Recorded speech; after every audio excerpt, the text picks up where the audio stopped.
Hello, Shepherd of the Lake. This is Pastor Phil. Blessed Holy Week to you all. Holy Week is such a very special time to be the church. It's my favorite time of the year to be a pastor.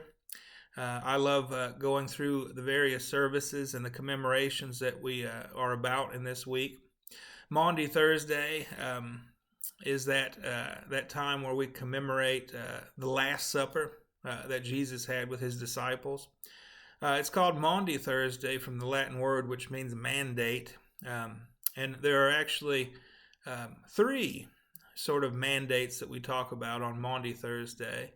One is the mandate that we celebrate the Lord's Supper. Of course, it was at Jesus' Last Supper with his disciples that he instituted the Lord's Supper and says, continue to do this in remembrance of me.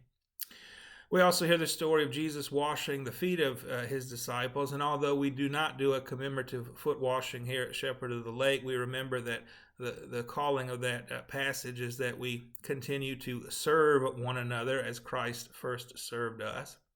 That too is a mandate from him.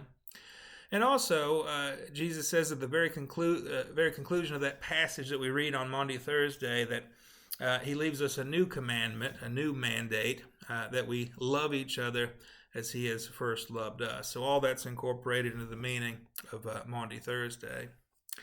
Good Friday is that day that is only called good because we know the meaning behind it.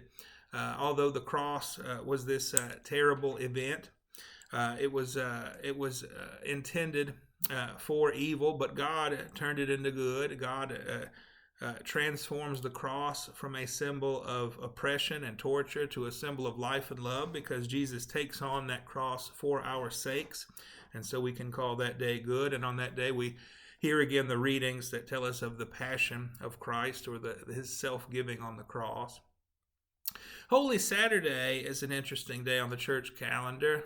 Sometimes there is a vigil of Easter which is celebrated, which is usually celebrated at 11 o'clock at night, sort of like a Christmas Eve service begins at 11 and ends shortly into Christmas Day.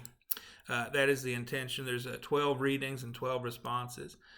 We did an abbreviated version of it earlier last year, but we may do something like that again. But this year we're not having a vigil service.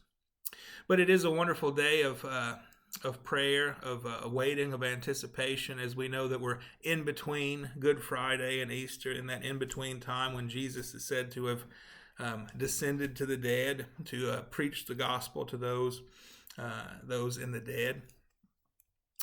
And then, of course, Easter Sunday, Resurrection Sunday, is the celebration of that great event, which is the centerpiece of our faith, the bodily resurrection of Christ from the dead, his appearance to his disciples, and therefore the spreading of the gospel to the whole world and even to us. And so we celebrate all those things on that day. I do hope to see you in worship this Holy Week. Come and be with us and come and commemorate these great events and be strengthened by them.